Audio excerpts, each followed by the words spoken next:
अभिवृत्ति एवं सामाजिक संज्ञान परिचय।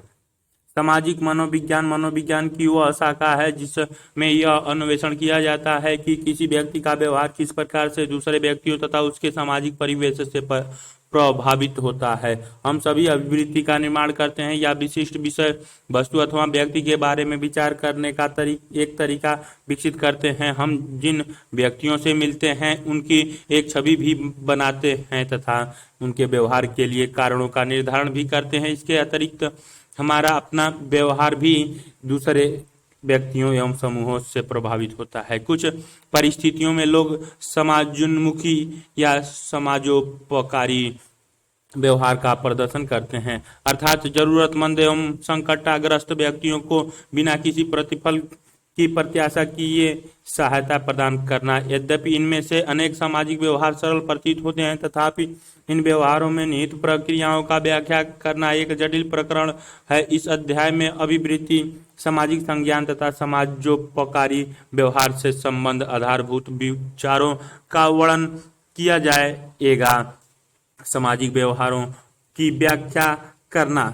सामाजिक व्यवहार मानव जीवन का एक आवश्यक अंग है तथा सामाजिक होने का आशय मात्र दूसरों की संगति में रहने से कहीं अधिक है। आपने जो कक्षा 11वीं में पढ़ा है उसके आधार पर आपको यह याद होगा कि सामाजिक मनोविज्ञान उन सभी व्यवहारों का अध्ययन करता है जो दूसरों की वास्तविक, कल्पित अथवा अनुमानित उपस्थिति में घटित होता है। इस सरल उदाहरण पर विचार करें। यदि आपको एक कविता को याद करके उसका पाठ करना है तो ऐसे करने में आपको कोई कठिनाई नहीं होगी। जब आप यह कार्य स्वयं अकेले कर रहे होंगे, परंतु यदि इस कविता का पाठ जब आपको एक श्रोता समूह के समकक्ष करना हो तो आपका निष्पादन प्रभावित हो सकता है, क्योंकि तब आप एक सामाजिक परिस्थिति में होते हैं। यहाँ तक कि मात्र यह कल्पना करना भी कि लोग, यद्यपि वे शारीरिक रूप से उपस्थित न भी हों, आपके कविता पाठ को सुन रहे हैं, आपके निष्पादन को परिवर्तित कर सकता है। यह मात्र एक उदाहरण है जो यह प्रदर्शित करता है कि कैसे हमारा सामाजिक परिवेश हमारे विचार, संवेग तथा व्यवहारों को एक जटिल तरीके से प्रभावित करता है। सामाजिक मनोविज्ञान विविध प्रकार के सामाजिक व्यवहार का अध्ययन करते हैं तथा उनके आधारों की व्याख्या करने का प्रयास करते हैं। सामाजिक प्रभाव के कारण लोग व्यक्ति के बारे में तथा जीवन से जुड़ी विभिन्न विषयों के बारे में एक दृष्टिकोण या अभिवृत्ति, एटीट्यूड विकसित करते हैं जो उनके अंदर एक व्यवहारात्मक प्रवृत्ति के रूप में विद्यमान रहती है। जब हम लोग से मिलते हैं तो हम उनके व्यक्तिगत गुणों या विशेषताओं के बारे में अनुमान लगाते हैं। इसे छवि निर्माण, इम्प्रेशन फॉर्मेशन कहा जाता है। हम यह जानने में भी रुचि रखते हैं कि लोग किस विशेष प्रकार से ही व्यवहार क्यों करते हैं, अर्थात हम विभिन्न सामाजिक परिस्थितियों में प्रदर्शित व्यवहार के कारणों का आरोपण भी करते हैं। यह प्रक्रिया गुणारोपण, एट्रीब्यूशन कही जाती है। प्रायः छवि निर्माण तथा गुणारोपण अभिवृत्तियों द्वारा प्रभावित होते हैं। ये तीन प्रक्रियाएं सामाजिक संसार के संबंध में सूचनाओं को एकत्रित करने तथा उनकी व्याख्या करने से संबंध मानसिक क्रियाओं या गतिविधियों के उदाहरण हैं, जिन्हें संयुक्त रूप से सामाजिक संज्ञान, सोशल कोग्निशंस कहा जाता है। इसके अतिरिक्त सामाजिक संज्ञान को स्कीमा या अवंती योजना सिस्टम नामक संज्ञानात्मक इकाइयों से सक्रिय बनाया जाता है। संज्ञानात्मक प्रक्रियाएं प्रत्यक्ष रूप से देखी नहीं जा सकती, इनका बाह्य रूप से प्रदर्शित व्यवहारों के आधार पर अनुमान लगाना होता है।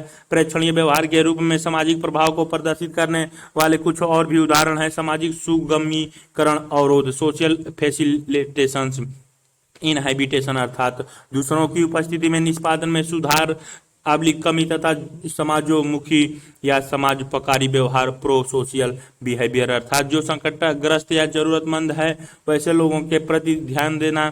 ऐसे सामाजिक प्रभाव के दो उदाहरण हैं। सामाजिक संदर्भ किस प्रकार से व्यक्ति के व्यवहारों को प्रभावित करता है, इसके पूर्ण रूप से समझने के लिए सामाजिक संज्ञानात्मक प्रक्रियाओं तथा सामाजिक व्यवहार दोनों का अध्ययन करना आवश्यक है। समाज मनोवैज्ञानिकों ने यह प्रदर्शित किया है कि लोग स्वयं तथा दूसरों के विविध प्रकार के व्यवहार को किस रूप में देखते हैं तथा उससे क्या अर्थ निकालते हैं। यह समझने के लिए एक व्यक्ति को सामान्य बुद्धि तथा लोक बुद्धि से परे जाकर सोचना चाहिए। क्रम बुद्धि तथा वस्तुनिष्ठ परीक्षण एवं वैज्ञानिक विधि के द्वारा सामाजिक व्यवहारों की व्याख्या करने वाले तार्किक कार्य कारण संबंध को स्थापित करना संभव है। यह अध्याय उपरोक्त बिंदुओं के आधार पर पक्षों का वर्णन करेगा। हम लोग सबसे पहले अभिवृत्तियों के बारे में विवरण प्रस्तुत करेंगे। अभिवृत्ति की प्रकृति के एवं घटक। कुछ मिनट के लिए निम्नलिखित मानसिक अभ्यास कीजिए। स्वयं से आज अपने कितने बार कहा, मेरी राय में, या दूसरे लोगों वो ऐसा कह सकते हैं, परंतु मैं अनुभव करता हूं कि रिक्त स्थानों में आप जो कुछ भी लिखते हैं उसे मत कहा जाता है। अब इस अभ्यास को आगे बढ़ाएं और विचार करें कि ये मत या विचार आपके लिए कितने महत्वपूर्ण है। इनमें से कुछ मतों को की विषय वस्तु आपके लिए सामान्य या औसत महत्व की हो सकती है। ये आपके सोचने या विचार करने के मात्र तरीके हैं तथा दूसरे लोग आपके दृष्टिकोण से सहमत हैं अर्थात अथवा असहमत या आपके लिए विशेष महत्व नहीं रखते हैं। दूसरी और कुछ अन्य विषय वस्तु आपके लिए अत्यधिक महत्वपूर्ण हो सकती है। यदि इन विषयों के बारे में आपके विचार या दृष्टिकोण का कोई विरोध करता है या उस चुनौती देता है तो आप संवेगी हो जाते हैं। हो सकता है कि इनमें से कुछ दृष्टिकोण को अपने अपने जीवन का हिस्सा बना लिया हो। दूसरे शब्दों में, यदि आपके दृष्टिकोण केवल विचार मात्र न हो बल्कि इसमें संवेगी एवं क्रियात्मक घटक भी हो तो ये दृष्टिकोण केवल मत नहीं होते बल्कि इसमें कुछ अधिक होते हैं। ये वस्तु अभिवृत्ति के उदाहरण है। अभिवृत्ति की सभी परिभाषाएं इस बिंदु पर। एक मत की अभिवृत्ति मन की एक अवस्था है। यह किसी विषय जिसे अभिवृत्ति विषय कहा जाता है के संबंध में विचारों का एक पुंज है जिसमें एक मूल्यांकन परक विशेषता, सकारात्मक, नकारात्मक अथवा तटस्थता का गुण पाई जाती है। इससे संबंध एक संवेगी घटक होता है तथा अभिवृत्ति विषय के प्रति एक विशेष प्रकार से क्रिया करने की प्रवृत्ति भी पाई जाती है।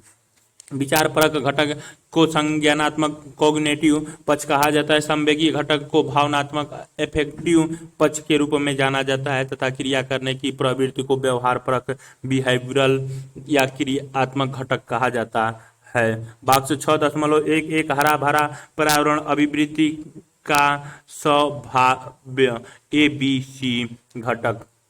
मान लीजिए कि आपके पड़ोस के कुछ लोग हरा भरा पर्यावरण आंदोलन का एक अंग के रूप में वृक्षारोपण अभियान प्रारंभ करते हैं। पर्यावरण के संबंध में पर्याप्त सूचना के आधार पर आपका हरा भरा पर्यावरण के संदर्भ में दृष्टिकोण सकारात्मक है। मूल्यांकन के पक्ष के साथ संज्ञानात्मक अथवा स या सी घटक। सब जब हरियाली देखते हैं तो आप प्रसन्नता का अनुभव करते हैं। जब आप पेड़ को काटते हुए देखते हैं तो आप दुख का अनुभव करते हैं। ये अनुभूतियां इस अभिवृत्ति के भावात्मक अथवा भाई या यह घटक को प्रदर्शित करती है। यह अब कल्पना कीजिए कि आप भी वृक्षारोपण अभियान में सक्रिय रूप से भाग लेते हैं। यह आपके हरा भरा पर्यावरण के प्रति अभिवृत्ति के व्यवहार परक पक्ष अथवा व्यय या बी घटक को प्रकट करता है। सामान्यतः हम यह अपेक्षा रखते हैं कि इन तीनों घटकों में आपस में संगीत होगी अर्थात इन तीनों की दिशा एक होगी। हालांकि यह आवश्यक नहीं है कि इस प्रकार की संगति तब सभी परिस्थितियों में पाई जाए। उदाहरण के लिए यह बहुत हद तक संभव है कि आपके हरा भरा पर्यावरण की अभिवृत्ति का संज्ञानात्मक घटक बहुत शक्तिशाली हो परंतु भावनात्मक तथा व्यवहार परक घटक सापेक्षिक रूप से कम प्रभावशाली हो। यह भी हो सकता है कि संज्ञानात्मक एवं भावात्मक पक्ष मजबूत एवं सकारात्मक हो परंतु व्यवहार परक पक्ष तटस्थ हो। अतः दो घटकों के आधार पर तीसरे घटक का अनुमान करने से हो सकता है कि एक अभिवृत्ति के बारे में हमेशा सही चित्र प्राप्त न हो जाता है। संक्षिप्त में तीनों घटकों उनके अंग्रेजी नाम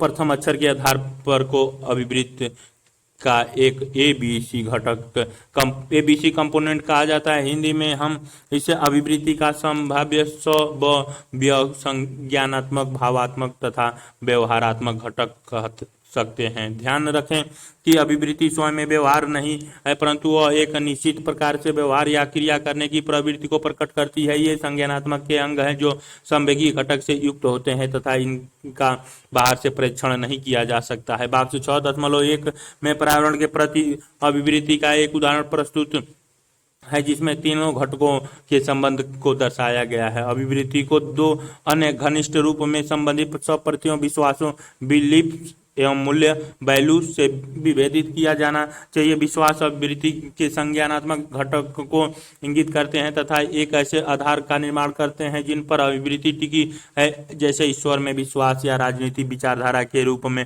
प्रजातंत्र में विश्वास मूल्य ऐसी अभिवृत्ति या विश्वास है जिसमें चाहिए का पक्ष निहित रहता है, जैसे आचार परख या नैतिक मूल्य। एक व्यक्ति को मेहनत करनी चाहिए या एक व्यक्ति को हमेशा ईमानदार रहना चाहिए, क्योंकि ईमानदारी सर्वोत्तम नीति है। ऐसे विचार मूल्य के उदाहरण है। मूल्य का निर्माण तब होता है जब कोई विशिष्ट विश्वास या अभिवृत्ति व्यक्ति के जीवन के प्रति उसके दृष्टिकोण का एक अभिन्न अंग बन जाती है। इसके परिणाम स्वरूप मूल्य में परिवर्तन करना कठिन है। अभिवृत्ति के द्वारा किन उद्देश्यों की पूर्ति होती है? हम यह देखते हैं कि अभिवृत्ति वह पृष्ठभूमि प्रदान करती है जो एक व्यक्ति को यह निर्णय करने में सुविधा प्रदान करती है कि नई परिस्थिति में किस प्रकार से कार्य करना है। उदाहरण के लिए, विदेशियों के प्रति हमारी अभिवृत्ति उनसे मिलने पर हमें उनके प्रति किस प्रकार से व्यवहार करना चाहिए। इसके लिए यह अप्रत्यक्ष रूप से एक मानसिक रूपरेखा या ब्लूप्रिंट प्रदान करती है। भावनात्मक, संज्ञानात्मक एवं व्यवहार परक घटकों के अतिरिक्त अभिवृत्तियों की और भी विशेषताएं हैं। अभिवृत्ति की 4 प्रमुख विशेषताएं हैं। कर्षण शक्ति, वैल्यूएंस, सकारात्मक या नकारात्मक, चरम सीमा, एक्सट्रीमनेस, सरलता, सिंप्लिसिटी या जटिलता, कम्प्लेक्सिटी, बहुधा तथा केंद्रितता, सेंट्रलिटी। कर्षण शक्ति, सकारात्मक या नकारात्मक अभिवृत्ति की कर्षण शक्ति हमें यह बताती है कि अभिवृत्ति विषय के प्रति कोई अभिवृत्ति सकारात्मक है अथवा नकारात्मक। मान लीजिए कि किसी अभिवृत्ति जैसे नाभिकीय शोध के प्रति अभिवृत्ति को 5 बिंदु मापनी पर व्यक्त करना है, जिसका प्रसार 1 बहुत खराब, दूसरा खराब, तीसरा तटस्थ, न खराब न अच्छा, चौथा अच्छा से 5वां बहुत अच्छा तक है। यदि कोई व्यक्ति नाभिकीय शोध के प्रति अपने दृष्टिकोण या मत का आकलन इस मापनी पर 4 या 5 का करता है, तो स्पष्ट रूप से यह एक सकारात्मक अभिवृत्ति है। इसका अर्थ यह है कि व्यक्ति नाभिकीय शोध के विचार को पसंद करता है तथा सोचता है कि वह कोई अच्छी चीज है। दूसरी ओर, यदि आकलित मूल्य 1 या 2 है तो अभिवृत्ति नकारात्मक है। इसका अर्थ यह है कि व्यक्ति नाभिकीय शोध के विचार को नापसंद करता है एवं सोचता है कि यह कोई खराब चीज है। हम तटस्थ अभिवृत्तियों को भी स्थान देते हैं। यदि इस उदाहरण में नाभिकीय शोध के प्रति तटस्थ अभिवृत्ति इस मापनी पर अंक 3 के द्वारा प्रदर्शित की जाएगी। एक तटस्थ अभिवृत्ति में कर्षण शक्ति न तो सकारात्मक होगी, न ही नकारात्मक। चरम सीमा, एक अभिवृत्ति की चरम सीमा यह इंगित करती है कि अभिवृत्ति किस सीमा तक सकारात्मक या नकारात्मक है। नाभिकीय शोध के उपयुक्त उदाहरण में मापनीय मूल्य 1 उसी चरम सीमा का है जितना कि 5, बस अंतर इतना है कि दोनों ही विपरीत दिशा में, अर्थात दोनों ही कर्षण शक्ति एक दूसरे के विपरीत है। मापनीय मूल्य 2 और 4 कम तीव्र है। तटस्थ अभिवृत्ति निसंदेह न्यूनतम तीव्रता की है। सरलता या जटिलता, विविधता। इस विशेषता से तात्पर्य है कि एक व्यापक अभिवृत्ति के अंतर्गत कितनी अभिवृत्तियां होती हैं। उस अभिवृत्ति को एक परिवार के रूप में समझना चाहिए जिसमें अनेक सदस्य अभिवृत्तियां हैं। बहुत से विषयों जैसे स्वास्थ्य एवं विश्व शांति के संबंध में लोग एक अभिवृत्ति के स्थान पर अनेक अभिवृत्तियां रखते हैं। जब अभिवृत्ति तंत्र में एक या बहुत थोड़ी सी अभिवृत्तियां हो तो उसे सरल कहा जाता है। जब और जब वह अनेक अभिवृत्तियों से बना हो तो उसे जटिल कहा जाता है। स्वास्थ्य एवं कुशल क्षेम के प्रति अभिवृत्ति को उदाहरण के तौर पर ले। इस अभिवृत्ति तंत्र में अनेक अभिवृत्तियों के पाए जाने की संभावना है, जैसे व्यक्ति का शारीरिक एवं मानसिक स्वास्थ्य का प्रत्यय, प्रसन्नता एवं कुशल क्षेम के प्रति उसका दृष्टिकोण। एक व्यक्ति स्वस्थ एवं प्रसन्नता कैसे प्राप्त कर सकता है, इस संबंध में उसका विश्वास एक एवं मान्यताएं। इसके विपरीत किसी व्यक्ति विशेष के प्रति अभिवृत्ति में मुख्य रूप से एक अभिवृत्ति में पाए जाने की संभावना है। एक अभिवृत्ति तंत्र में बहुत सदस्यीय अभिवृत्तियों को अभिवृत्ति के 3 घटकों के रूप में नहीं देखना चाहिए। एक अभिवृत्ति तंत्र के प्रत्येक सदस्य अभिवृत्ति में भी भावनात्मक, व्यवहारात्मक या ABC घटक होता है। केंद्रीयता, यह अभिवृत्ति तंत्र में किसी विशिष्ट अभिवृत्ति की भूमिका को बताता है। गैर केंद्रीय या परिधीय अभिवृत्तियों की तुलना में अधिक केंद्रीयता वाली कोई अभिवृत्ति अभिवृत्ति तंत्र की अन्य अभिवृत्तियों को अधिक प्रभावित करेगी। उदाहरण के लिए विश्व शांति के प्रति अभिवृत्ति में सैनिक व्यय के प्रति एक नकारात्मक अभिवृत्ति एक प्रधान या केंद्रीय अभिवृत्ति के रूप में हो सकती है, जो बहुत अभिवृत्ति तंत्र की अन्य अभिवृत्तियों को प्रभावित कर सकती हैं। अभिवृत्ति निर्माण एवं परिवर्तन। अभिवृत्ति निर्माण एक महत्वपूर्ण प्रश्न जिसका उत्तर देने में मनोवैज्ञानिक रुचि रखते हैं, वह है अभिवृत्तियां किसी प्रकार निर्मित होती है, जैसे अनेक विचार एवं स्वप्रत्यय विकसित होते हैं और हमारे संज्ञानात्मक व्यवस्था या तंत्र के अंग बन जाते हैं। उसी प्रकार विभिन्न विषयों, वस्तुओं तथा व्यक्तियों के प्रति अभिवृत्तियों का भी निर्माण होता है। जब हम दूसरों से अंतःक्रिया करते हैं, परंतु कुछ विशिष्ट दशाएं होती हैं जो विशिष्ट अभिवृत्तियों का निर्माण करती हैं। सामान्यतः अभिवृत्तियां स्वयं के अनुभव तथा दूसरे से अंतःक्रिया के माध्यम से सीखी जाती हैं। कुछ थोड़े से शोध अध्ययन हैं जो अभिवृत्तियों के कुछ सहज पक्ष को प्रदर्शित करते हैं, परंतु अधिगम के साथ साथ ऐसे आनुवांशिक कारक अभिवृत्तियों को मात्र अप्रत्यक्ष रूप से प्रभावित करते हैं। इसीलिए अधिकांश समाज मनोवैज्ञानिकों ने ऐसी दशाओं पर ध्यान दिया है जो अभिवृत्तियों के अधिगम को प्रेरित करती हैं। अभिवृत्तीय निर्माण की प्रक्रिया, अधिगम की प्रक्रियाएं तथा दशाएं भिन्न हो सकती हैं, जिसके परिणाम स्वरूप लोगों में विविध प्रकार की अभिवृत्तियां उत्पन्न होती हैं। साहचर्य के द्वारा अभिवृत्तियों का अधिगम। आप यह देखते हैं कि होंगे कि विद्यार्थी अध्यापक के कारण एक विशिष्ट विषय के प्रति रुचि विकसित कर लेते हैं। यह इसलिए होता है क्योंकि वे उस अध्यापक में अनेक सकारात्मक गुण देखते हैं। ये सकारात्मक गुण उस विषय के साथ जुड़ जाते हैं जिससे वह पढ़ता है और अंततः उस विषय के प्रति रुचि के रूप में व्यक्त होता है। दूसरे शब्दों में विषय के प्रति सकारात्मक अभिवृत्ति अध्यापक एवं विद्यार्थियों के मध्य सकारात्मक साहचर्य के द्वारा सीखी या अधिगामित की जाती है। पुरस्कृत या दंडित होने के कारण अभिवृत्तियों को सीखना। यदि एक विशिष्ट अभिवृत्ति को प्रदर्शित करने के लिए किसी व्यक्ति की प्रशंसा की जाती है तो यह संभावना उच्च हो जाती है कि वह आगे चलकर उस अभिवृत्ति को विकसित करेगा। उदाहरण के लिए, यदि एक किशोरी नियमित रूप से योगासन करती है एवं अपने विद्यालय में मिस गुड हेल्थ का सम्मान पाती है तो वह योग एवं स्वास्थ्य के प्रति एक सकारात्मक अभिवृत्ति विकसित कर सकती है। इसी प्रकार यदि एक बालक समुचित आहार के स्थान पर सड़ा गला या अस्वास्थ्यकर भोजन लेने के कारण लगातार बीमार रहता है तो संभव है कि वह बालक अस्वास्थ्यकर भोजन के प्रति नकारात्मक एवं स्वास्थ्यकर भोजन के प्रति सकारात्मक अभिवृत्ति विकसित करे। प्रतिरूपण, दूसरों के प्रेक्षण के द्वारा अभिवृत्ति का अधिगम करना। प्रायः ऐसा नहीं होता है कि हम मात्र साहचर्य या पुरस्कार एवं दंड के द्वारा ही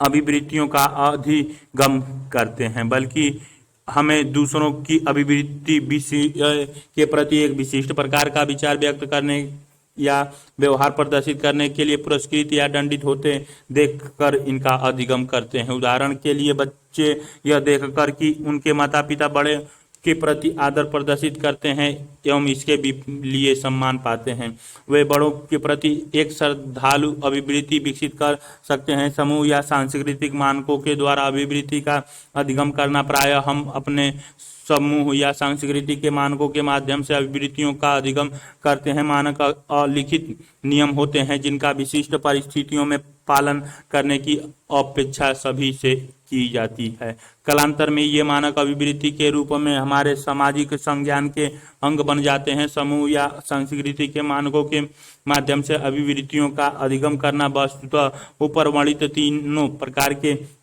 अधिगम साचार्य, पुरस्कार या दंड तथा प्रतिरूपण के माध्यम से अधिगम के उदाहरण हो सकते हैं।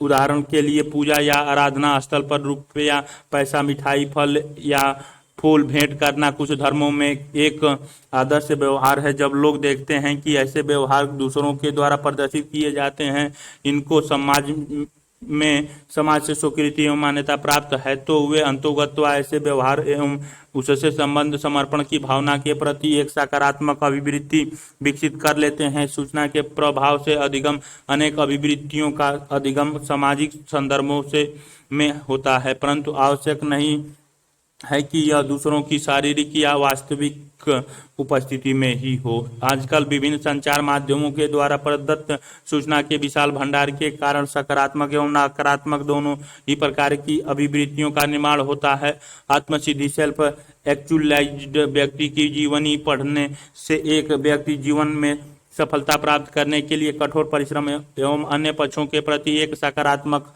अभिवृत्ति विकसित कर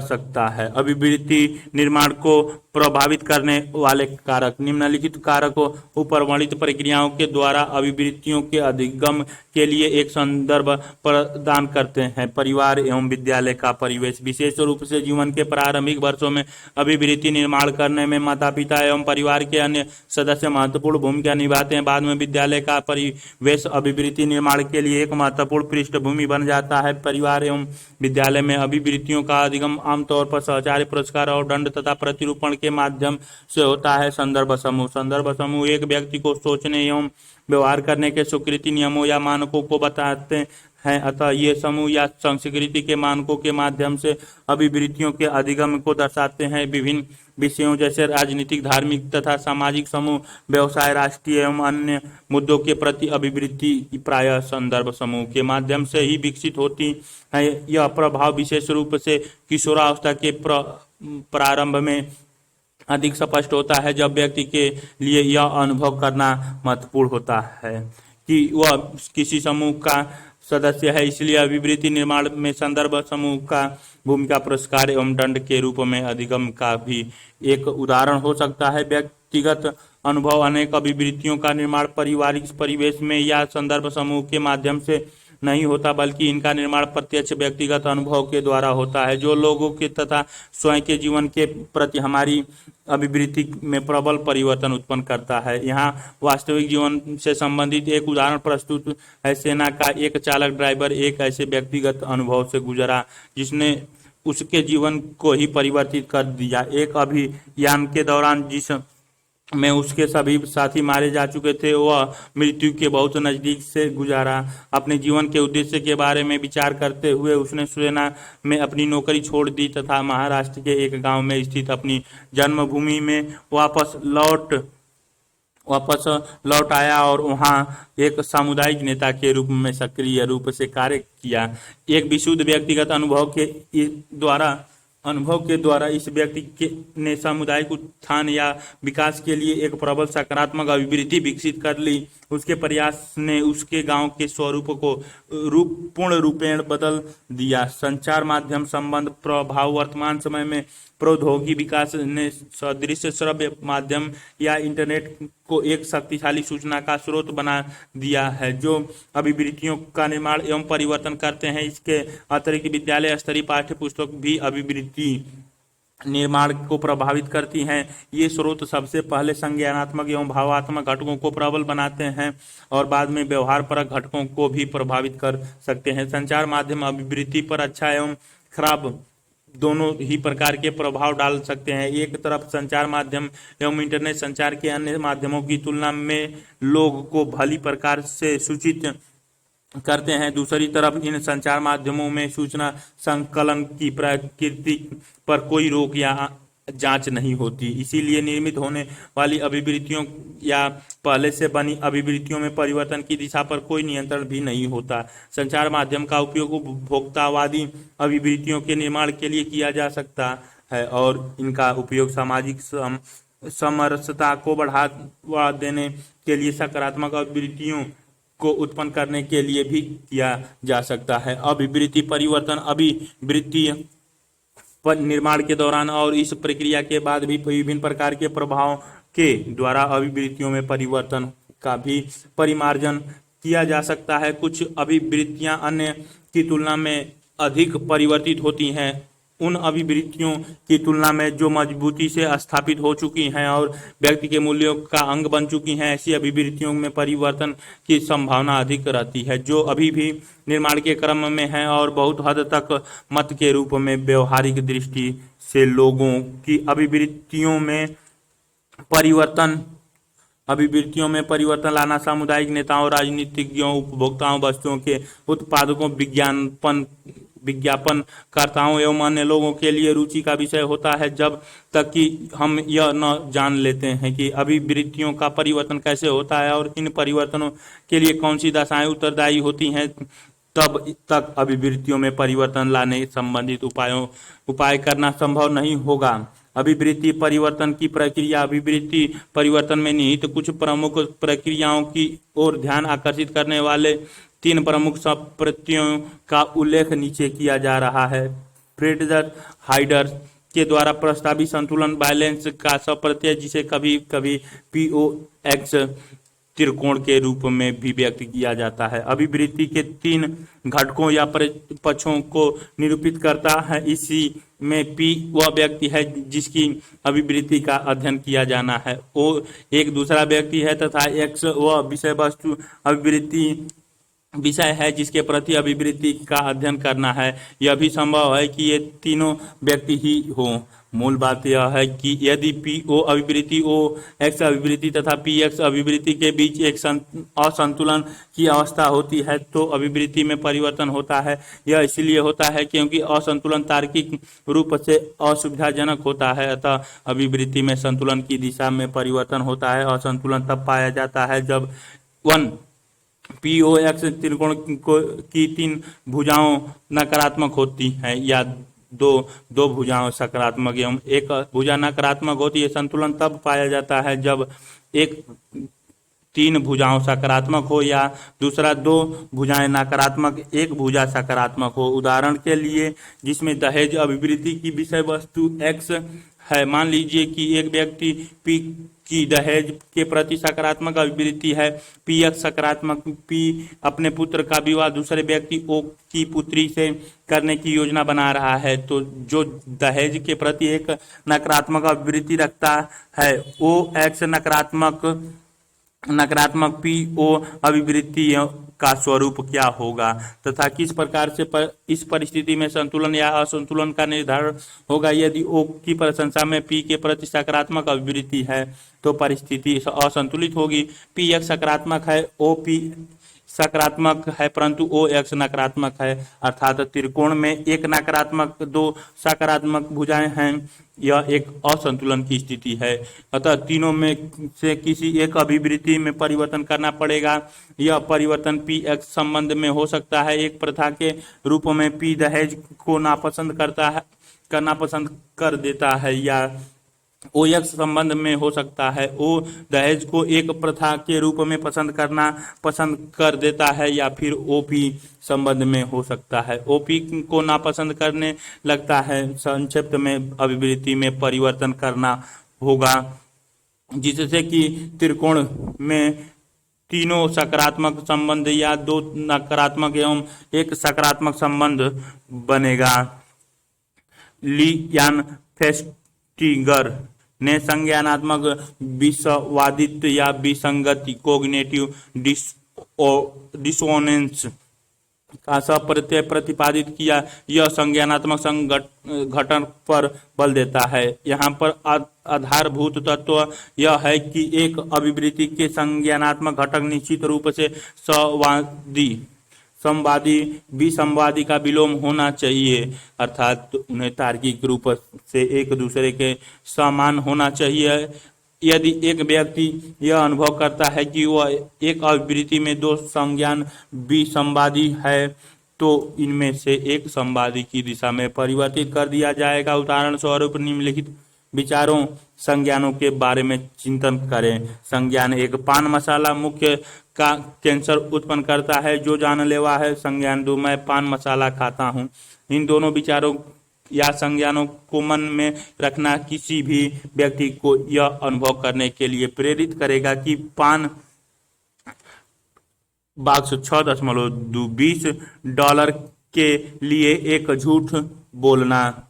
एक बहुत उबाऊ प्रयोग में भाग लेने के बाद एक विद्यार्थी ने कहा कि बाहर इंतजार कर रहे विद्यार्थियों के दूसरे समूह को यह बताए कि प्रयोग बहुत रोचक था। इंतजार कर रहे विद्यार्थियों से इस झूठ को बोलने के लिए प्रथम समूह के आधे विद्यार्थियों को $1 तथा दूसरे आधे विद्यार्थियों को $20 भुगतान किया गया। कुछ सप्ताह बाद उबाऊ प्रयोग के प्रतिभागियों से पूछा गया कि वे उस प्रयोग का पुनः स्मरण करें और बताएं कि उन्हें वह कितना रोचक लगा। अनुक्रियाओं ने यह प्रदर्शित किया कि $1 पाने वाले समूह ने $20 पाने वाले समूहों की तुलना में प्रयोग को अधिक रोचक बताया। इसका व्याख्या यह है कि $1 पाने वाले विद्यार्थियों ने प्रयोग के प्रति अपनी अभिवृत्ति को बदल दिया, क्योंकि वे संज्ञानात्मक विसंवादिता या विसंगति का अनुभव कर रहे थे। $1 पाने वाले समूह में प्रारंभिक संज्ञान इस प्रकार है, परिवर्ती संज्ञान इस प्रकार होगा। विसंवादी संज्ञान न्यूनीकृत विसंवादित प्रयोग बहुत ही उबाऊ था। प्रयोग वास्तव में रोचक था। मैंने इंतजार कर रहे विद्यार्थियों से कहा कि प्रयोग रोचक था। मैंने इंतजार कर रहे विद्यार्थियों से कहा कि प्रयोग रोचक था। मैंने मात्र $1 के लिए झूठ बोला। मैंने मात्र $1 के लिए झूठ नहीं बोला। $20 वाले समूह ने संज्ञानात्मक विसंवादिता का अनुभव नहीं किया, इसीलिए उन लोगों ने इस प्रयोग के प्रति अपनी अभिवृत्ति में परिवर्तन नहीं किया और इसका मूल्यांकन बहुत उबाऊ प्रयोग के रूप में किया। $20 वाले समूह विसंवादित विहीन में संज्ञान इस प्रकार होगा, प्रयोग बहुत ही उबाऊ था। मैंने इंतजार कर रहे विद्यार्थियों से कहा कि प्रयोग रोचक था। मैंने एक झूठ बोला क्योंकि मुझे $20 का भुगतान किया गया था। मसाला के प्रति अभिवृत्ति में कुछ न कुछ एक दूसरे से भी संवादित है, अतः इनमें से किसी एक विचार को बदल देना होगा जिससे कि संवादिता प्राप्त की जा सके। ऊपर दिए गए उदाहरण में विसंगति दूर करने या कम करने के लिए मैंने पान मसाला खाना बंद कर दूंगा संज्ञान दो में परिवर्तन। यह विसंगति कम करने का स्वस्थ, तार्किक एवं अर्थपूर्ण तरीका होगा। फेस्टिंगर एवं कार्ल स्मिथ नामक दो समाज मनोवैज्ञानिकों ने एक प्रयोग किया जो यह प्रदर्शित करता है कि संज्ञानात्मक विसंवादिता किस प्रकार से काम करती है। बाक्स 6.2 देखें। संतुलन एवं संज्ञानात्मक विसंवादिता दोनों ही संज्ञानात्मक संगति कॉग्निटिव कंसिस्टेंसी के उदाहरण है। संज्ञानात्मक संगति का अर्थ है कि अभिवृत्ति या अभिवृत्ति तंत्र के दो घटक पक्षों या तत्वों को एक दिशा में होना चाहिए। प्रत्येक तत्व को तार्किक रूप से एक समान होना चाहिए। यदि ऐसा नहीं होता तो व्यक्ति एक प्रकार की मानसिक असुविधा या अशांति का अनुभव करता है, अर्थात अभिवृत्ति तंत्र में कुछ न कुछ बहुत ठीक नहीं है। इस प्रकार की स्थिति में अभिवृत्ति तंत्र के कुछ पक्ष संगति की दिशा में परिवर्तित होते हैं, क्योंकि हमारे संज्ञानात्मक व्यवस्था को तार्किक संगति की आवश्यकता होती है। एक भारतीय मनोवैज्ञानिक S.M. मोहसिन ने द्विस्तरीय सप्रत्यय 2 स्टेप कंसेप्ट प्रस्तावित किया। उनके अनुसार अभिवृत्ति में परिवर्तन दो स्तरों या चरणों में होता है। प्रथम स्तर या चरण में परिवर्तन का लक्ष्य स्रोत से तादात्म्य में स्थापित करता है। लक्ष्य वह व्यक्ति है जिसकी अभिवृत्ति को परिवर्तित करना है, स्रोत वह व्यक्ति है जिसके प्रभाव से अभिवृत्ति में परिवर्तन होना है। तादात्म्य आइडेंटिफिकेशन स्थापित करने का आशय है कि लक्ष्य स्रोत को पसंद करता है एवं उसके प्रति एक सम्मान रखता है। वह स्वयं को लक्ष्य के स्थान पर रखकर उसके जैसा अनुभव करने का प्रयास करता है। स्रोत की भी लक्ष्य के प्रति सकारात्मक अभिवृत्ति होनी चाहिए एवं सम्मान तथा आकर्षण परस्पर हो जाता है। दूसरे चरणों में अभिवृत्ति विषय के प्रति अपने व्यवहारों को वास्तविक रूप से परिवर्तित करते हुए स्रोत अपनी अभिवृत्तियों में परिवर्तन को प्रदर्शन करता है। स्रोत की बदलती हुई अभिवृत्ति एवं व्यवहार को देखकर लक्ष्य भी अपने अपने व्यवहार के द्वारा अभिवृत्ति में परिवर्तन प्रदर्शित करता है। यह एक प्रकार का अनुकरण या प्रेक्षण मूलक अधिगम है। 2 चरणों में अभिवृत्ति परिवर्तन के निम्नलिखित उदाहरण को देखिए। प्रीति एक समाचार पत्र में पढ़ती है कि विशिष्ट शीतल पेय जिसे वह बहुत पसंद करती है अत्यधिक हानिकारक है, परंतु प्रीति यह देखती है कि उसी शीतल पेय का विज्ञापन उसके पसंदीदा खिलाड़ी के द्वारा किया जा रहा है। उसने स्वयं का तादात्म्य उस खिलाड़ी से बना लिया है और उसका अनुकरण करना चाहेगी। अब कल्पना कीजिए कि वह खिलाड़ी लोगों की इस शीतल पेय के प्रति अभिवृत्ति को परिवर्तित कर सकारात्मक से नकारात्मक बनाना चाहता है। खिलाड़ी को अपने प्रशंसकों के प्रति सर्वप्रथम एक सकारात्मक भावना को प्रदर्शन करना चाहिए और फिर इस शीतल पेय को पीने की अपनी आदतों में वास्तविक में परिवर्तन करना चाहिए। संभवतः इस शीतल पेय के स्थान पर किसी स्वास्थ्यकर पेय को अपनाकर प्रथम चरण यदि खिलाड़ी वास्तव में अपने व्यवहारों में परिवर्तन कर लेता है तो यह संभावना बहुत अधिक है कि प्रीति भी अपनी अभिवृत्ति एवं व्यवहार में परिवर्तन कर लेगी तथा हानिकारक शीतल पेय को लेना बंद कर देगी। दूसरा चरण अभिवृत्ति परिवर्तन को प्रभावित करने वाले कारक। क्या अभिवृत्ति परिवर्तित होगी और यदि ऐसा हुआ तो यह किस हद तक होगा? यह एक ऐसा प्रश्न है जो अनेक मनोवैज्ञानिकों को समस्या या उलझन में डाल देता है। हालांकि अभिवृत्ति परिवर्तन को प्रभावित करने वाले निम्न प्रमुख कारकों पर अधिकांशतः मनोवैज्ञानिक सहमत हैं।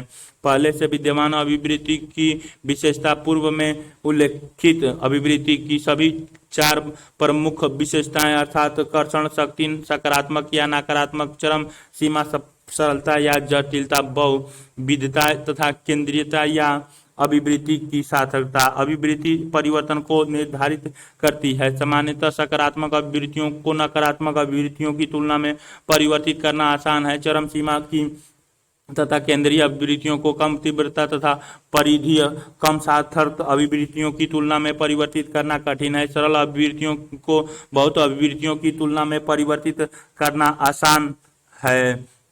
इसके अतिरिक्त एक व्यक्ति को अभिवृत्ति में परिवर्तित की दिशा एवं विस्तार का भी अध्ययन रखना चाहिए। एक अभिवृत्ति में परिवर्तन सर्वसम, कॉन्ग्रेंट या संगत हो सकता है। यही उस दिशा में परिवर्तन हो सकती है जिस दिशा में पहले से विद्यमान अभिवृत्ति, उदाहरण के लिए एक सकारात्मक अभिवृत्ति और अधिक सकारात्मक या एक नकारात्मक अभिवृत्ति और अधिक नकारात्मक हो सकती है। उदाहरण के लिए मान लीजिए कि महिला सशक्तिकरण के प्रति एक व्यक्ति कुछ हद तक सकारात्मक अभिवृत्ति रखता है। एक सफल महिला के बारे में पढ़ने के बाद यह अभिवृत्ति और अधिक सकारात्मक हो सकती है। यह एक संगत परिवर्तन होगा। दूसरी ओर अभिवृत्ति में परिवर्तन विसंगति, इनकॉन्ग्रेंट भी हो सकता है।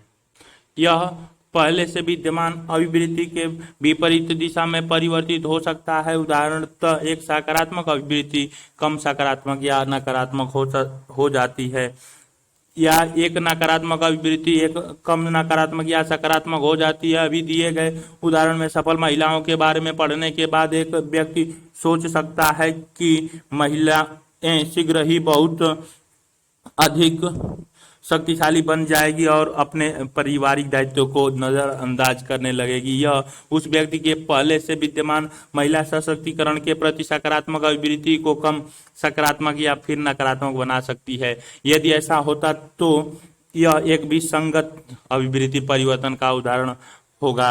यह पाया गया कि आमतौर पर संगत परिवर्तन करना विसंगत अभिवृत्ति परिवर्तन की तुलना में आसान है। इन सब के अतिरिक्त एक अभिवृत्ति प्रस्तुत सूचना की दिशा में या प्रस्तुत सूचना के विपरीत दिशा में परिवर्तित हो सकती है। दांतों को ब्रश करने के महत्व का वर्णन करने वाला पोस्टर दंत रक्षक के प्रति सकारात्मक अभिवृत्ति को प्रबल बनाएगा, परंतु यदि लोगों को दांतों में भयावह गुहिका या छिद्र वाले चित्र दिखाए जाएं तो वे इन चित्रों पर विश्वास नहीं करेंगे और दंत रक्षा के प्रति कम सकारात्मक हो जाएंगे। शोध में यह पाया गया कि लोगों को यह समझने में भय कभी कभी बहुत अच्छा तरह से कार्य करता है, परंतु कोई संदेह यदि बहुत अधिक भय उत्पन्न करता है तो यह संग्राहक रिसीवर को दूसरी दिशा में ले जाता है और इसका विश्वास तो उत्पाद प्रभाव भी कम हो जाता है। मेरे लैपटॉप मेरी सफलता की कुंजी है। 100 जीबी का भंडारण क्षमता वजन में हल्के मेरे लिए आश्चर्यजनक चीज कर सकता है। मैं अभी खरीदी और देखी कि आप कैसे विकसित होते हैं। मेरा लैपटॉप मेरी सफलता की कुंजी है। 100 जीबी का भंडारण क्षमता वजन में हल्का मेरे लिए आश्चर्यजनक चीज कर सकता है। मैं अभी खरीदे ये और देखिए कि आप कैसे विकसित होते हैं। चित्र में प्रदर्शित और ब में चित्र 6.1 में कौन सा चित्र आपको एक लैपटॉप खरीदने के लिए अधिक व्यग्र करेगा? चित्र अ या चित्र ब?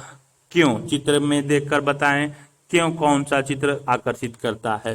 स्रोत की विशेषताओं, स्रोत का विश्वसनीयता, शेयरेबिलिटी या आकर्षकता, अट्रैक्टिवनेस, ये दो विशेषताएं हैं जो अभिवृत्ति परिवर्तन को प्रभावित करती हैं। अभिवृत्तियों में परिवर्तन तब अधिक संभव है जब सूचना एक उच्च विश्वसनीय स्रोत से आती है, न कि एक निम्न विश्वसनीय स्रोत से। उदाहरणतः जो युवक एक लैपटॉप खरीदने की योजना बना रहे हैं वे एक कंप्यूटर इंजीनियर जो उन्हें लैपटॉप के लिए एक विशिष्ट ब्रांड की विशिष्ट विशेषताओं को बताता है से अधिक प्रभावित होंगे तुलना में एक स्कूली बच्चे से जो संभव है कि उन्हें वही सूचनाएं प्रदान करें। परंतु यदि खरीदार स्वयं स्कूल के बच्चे हैं तो वे लैपटॉप का विज्ञापन करने वाले स्कूल के दूसरे बालक से अधिक प्रभावित होंगे तुलना में उसी प्रकार की सूचना देने वाले एक व्यवसायी व्यक्ति से। चित्र 6.1 देखें।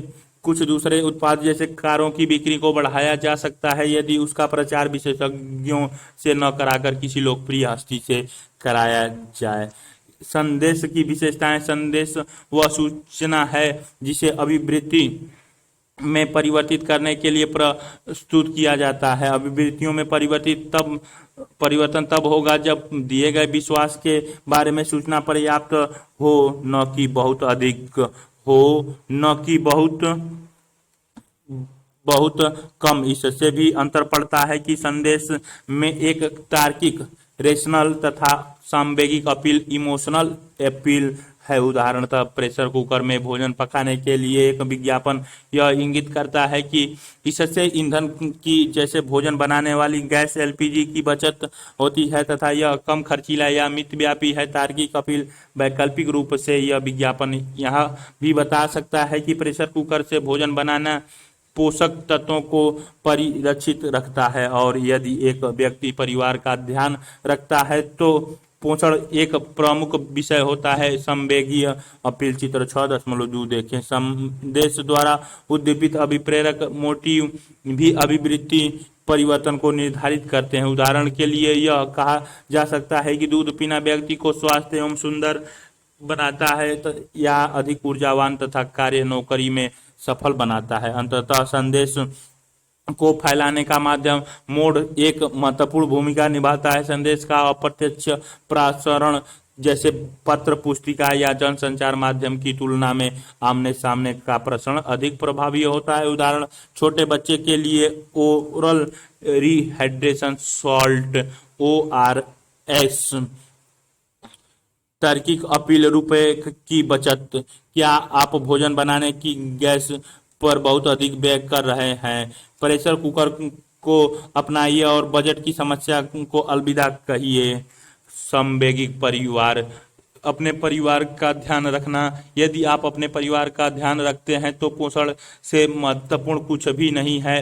प्रेशर कुकर को अपनाइए और स्वास्थ्यकर भोजन सुनिश्चित कीजिए। तार्किक एवं समवैगिक अपील चित्र 6.2 में प्रदर्शित की गई है। ORS आपके छोटे बच्चों की गर्मी के मौसम में ताप से बचाएं। ORS आपके छोटे बच्चों को गर्मी के मौसम के ताप से बचाएगा। चित्र 6.3 आमने सामने की अंतःक्रिया बनाम संचार माध्यम का प्रश्न कौन बेहतर कार्य करता है, क्यों? चित्र में प्रदर्शित की गई हैं।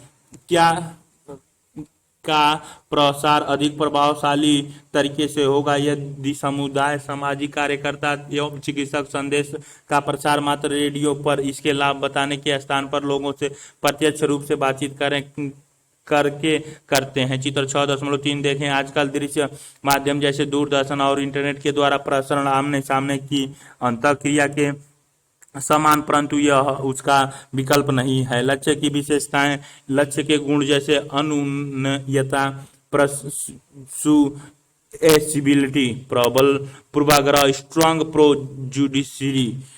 जुडिसिस, आत्मसम्मान, सेल्फ स्टीम और बुद्धि इंटेलिजेंस। अभिवृत्ति परिवर्तन की संभावना एवं विस्तार को प्रभावित करते हैं। वे लोग जिनकी व्यक्तित्व अधिक खुला एवं लचीला होता है आसानी से परिवर्तित हो जाते हैं। विज्ञापनकर्ता ऐसे लोगों से अधिक लाभान्वित होते हैं। कम प्रबल पूर्वाग्रह वाले लोगों की तुलना में प्रबल पूर्वाग्रह रखने वाले अभिवृत्ति परिवर्तन के लिए कम प्रवण होते हैं। उच्च आत्मसम्मान वालों की तुलना में वैसे लोग जिनमें आत्मसम्मान की कमी होती है और जिनमें पर्याप्त आत्मविश्वास नहीं होता है, अपनी अभिवृत्तियों में आसानी से परिवर्तन कर लेते हैं। कम बुद्धि वाले लोगों की तुलना में अधिक बुद्धि वाले व्यक्तियों में अभिवृत्ति परिवर्तन की संभावना कम होती है। हालांकि कभी कभी अधिक बुद्धिमान व्यक्ति कम बुद्धिमान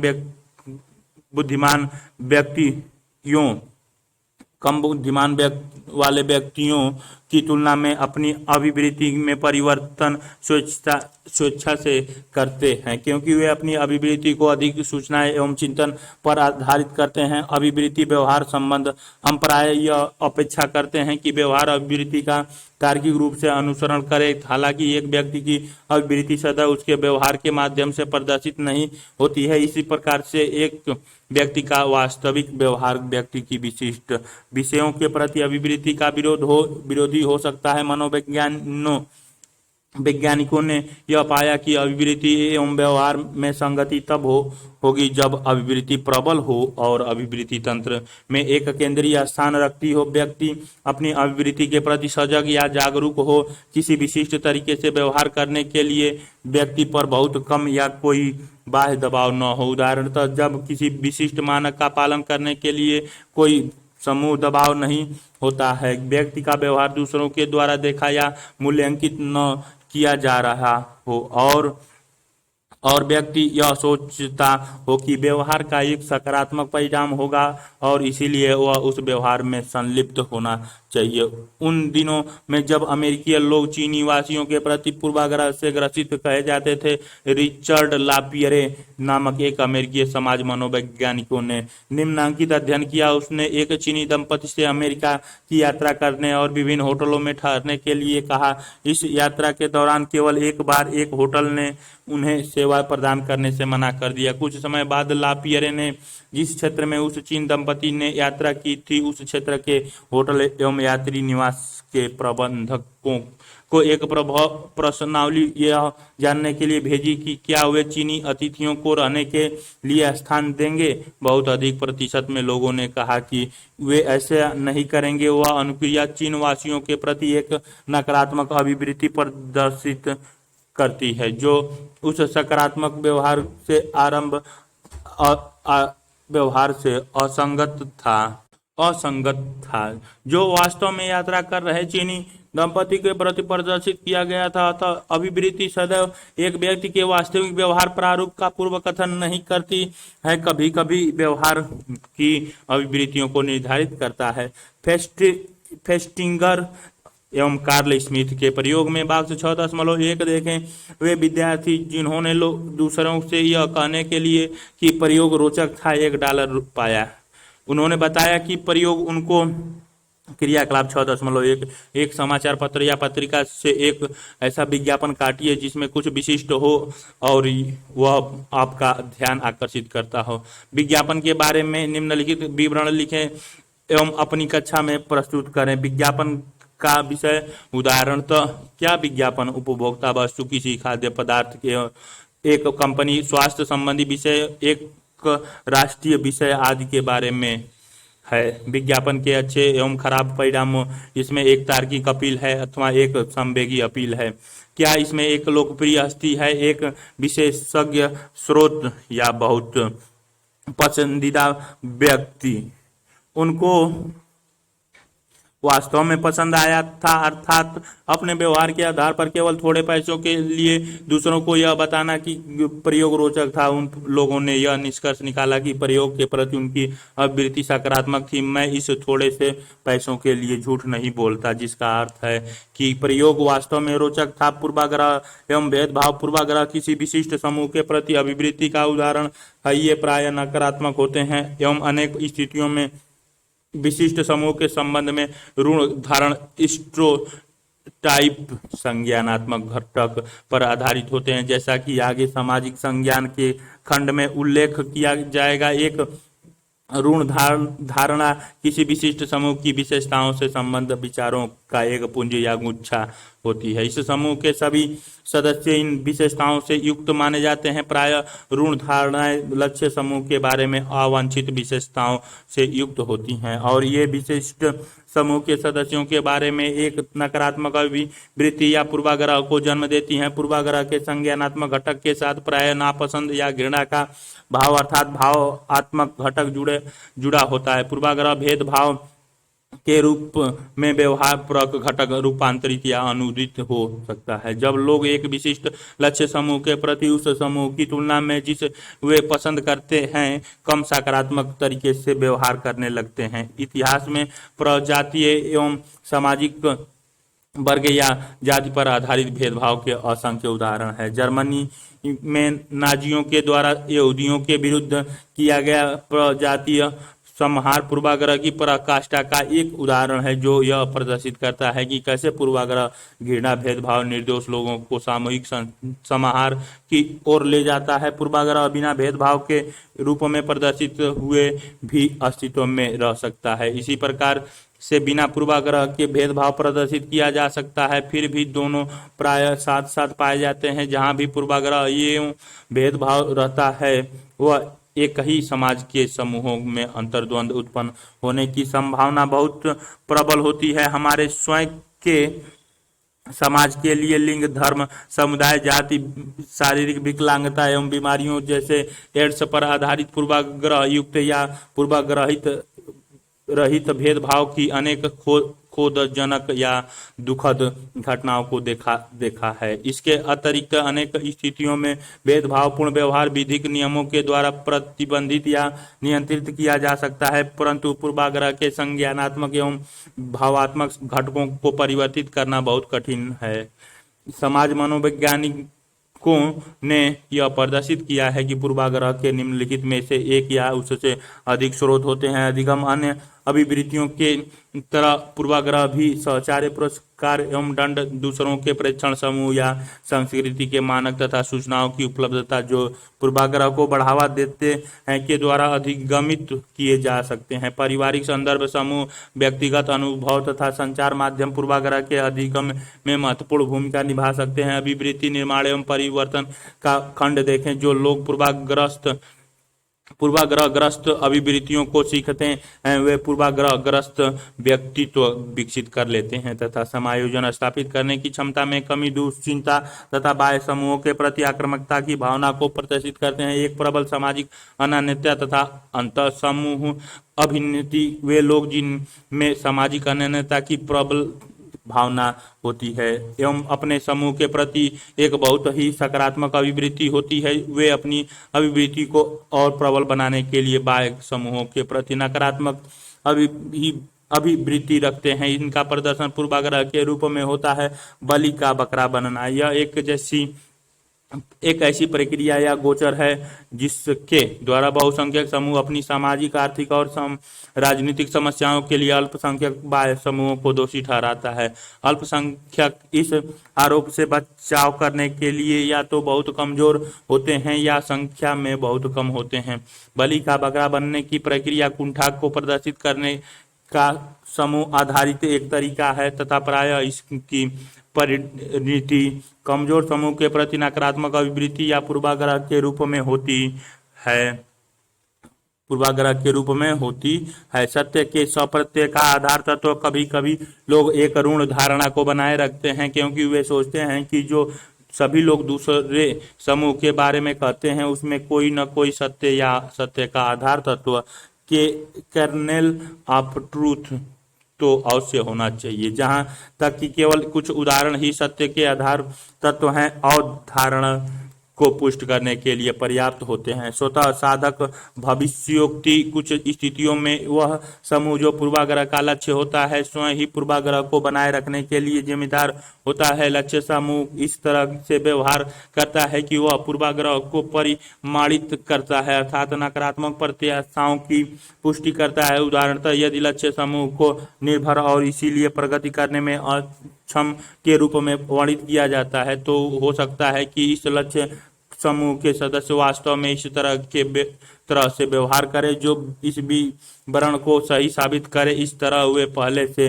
विद्यमान पूर्वाग्रह को और प्रबल करते हैं। पूर्वाग्रह नियंत्रण की युक्तियां कारण या स्रोत को जानना पूर्वाग्रह नियंत्रण के लिए प्रथम चरण होगा। अतः पूर्वाग्रह नियंत्रण की युक्तियां तब अधिक प्रभावी होगी जब उनका प्रयास होगा।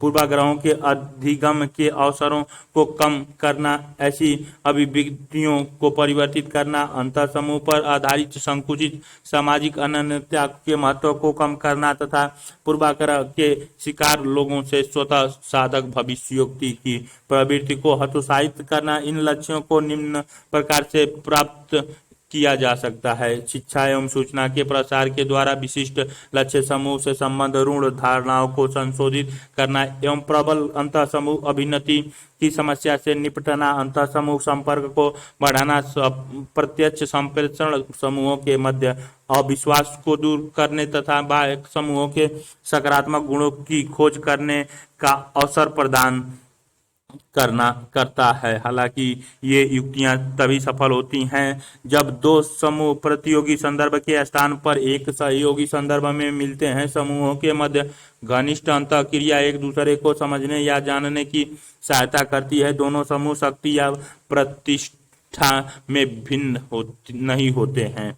समूह अनन्यता की जगह व्यक्तिगत अनन्यता को विशेषता प्रदान करना अर्थात दूसरे व्यक्ति के मूल्यांकन के आधार के रूप में समूह अंतर एवं बाह्य दोनों ही समूह के महत्व को बलहीन करता है। सामाजिक अनन्यता एवं अंतर समूह द्वंद्व के बारे में विस्तार से विवरण अगले अध्याय सामाजिक प्रभाव एवं समूह के प्रक्रम में प्रस्तुत किया गया है। सामाजिक संज्ञान उन सभी मानसिक प्रक्रियाओं को इंगित करता है जो सूचना को प्राप्त करने और उसके प्रक्रमण करने से जुड़े हैं। इस विचार को सामाजिक संचार से जोड़कर देखें तो सामाजिक संज्ञान सोशल कॉग्निशंस उन सभी मानसिक प्रक्रियाओं को इंगित करता है जो सामाजिक वस्तुओं से संबंध सूचना को प्राप्त करने और उनका प्रक्रमण करने से जुड़े हैं।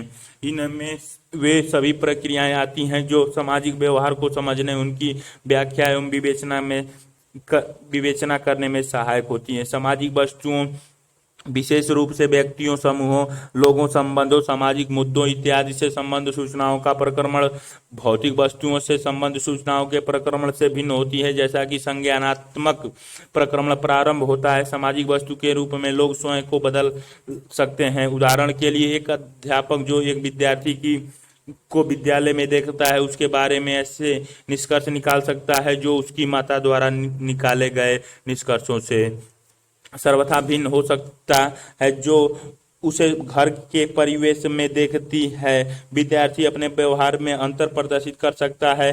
यह इस बात पर निर्भर करता है कि उसको कौन देख रहा है। एक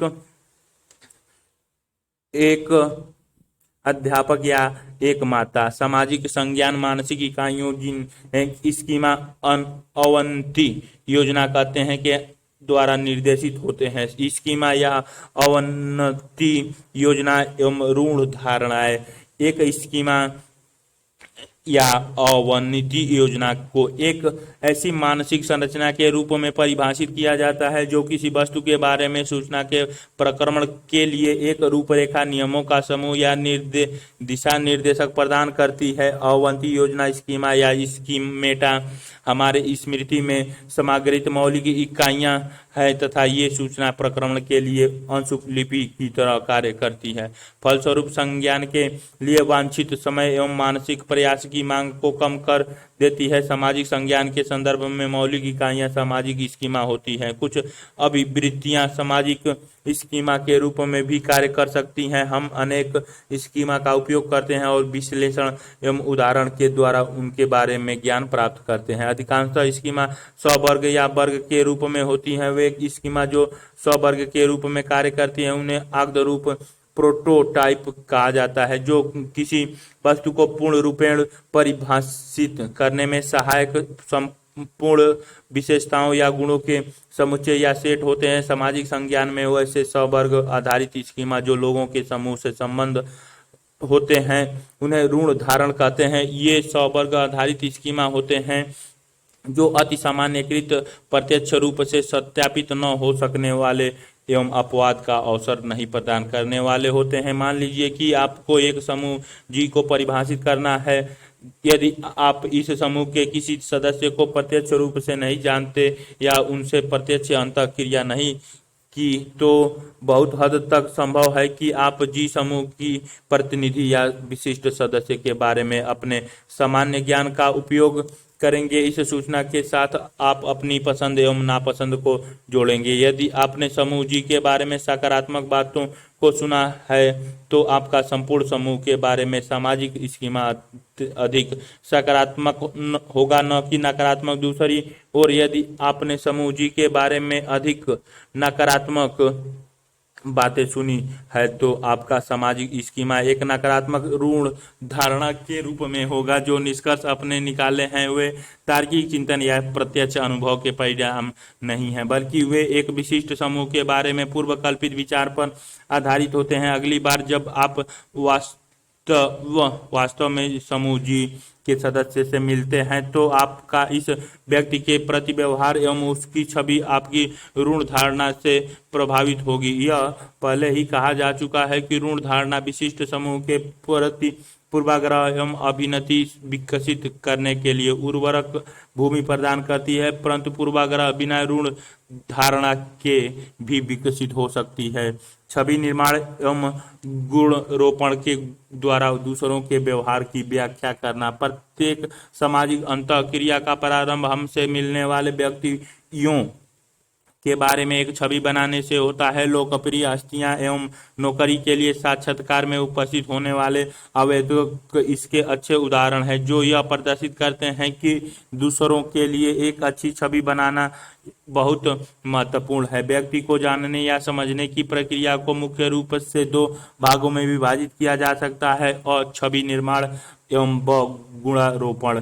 वह व्यक्ति जो छवि बनाता है उसे प्रत्यक्षण करता प्रोसेसर कहते हैं। वह व्यक्ति जिसके बारे में छवि बनाई जाती है उससे लक्ष्य टारगेट कहा जाता है। प्रेक्षण करता लक्ष्य के गुणों के संबंध में सूचना एकत्र करता है या दी गई सूचना के प्रति अनुक्रिया करता है, सूचनाओं को संगठित करता है तथा लक्ष्यों के बारे में निष्कर्ष निकालता है। गुणारोपण में प्रत्यक्षणकर्ता इससे आगे बढ़ता है और व्याख्या करता है कि क्यों लक्ष्य न किसी विशिष्ट प्रकार से व्यवहार किया। लक्ष्य के व्यवहार के लिए कारण देना गुणारोपण की मुख्य तत्व है। प्रायः प्रत्यक्षणकर्ता लक्ष्य के बारे में केवल एक छवि का निर्माण करता है, परंतु यदि परिस्थिति की मांग होती है तो वह लक्ष्य के लिए गुणारोपण भी कर सकता है। छवि निर्माण एवं गुणारोपण निम्नांकित से प्रभावित होते हैं।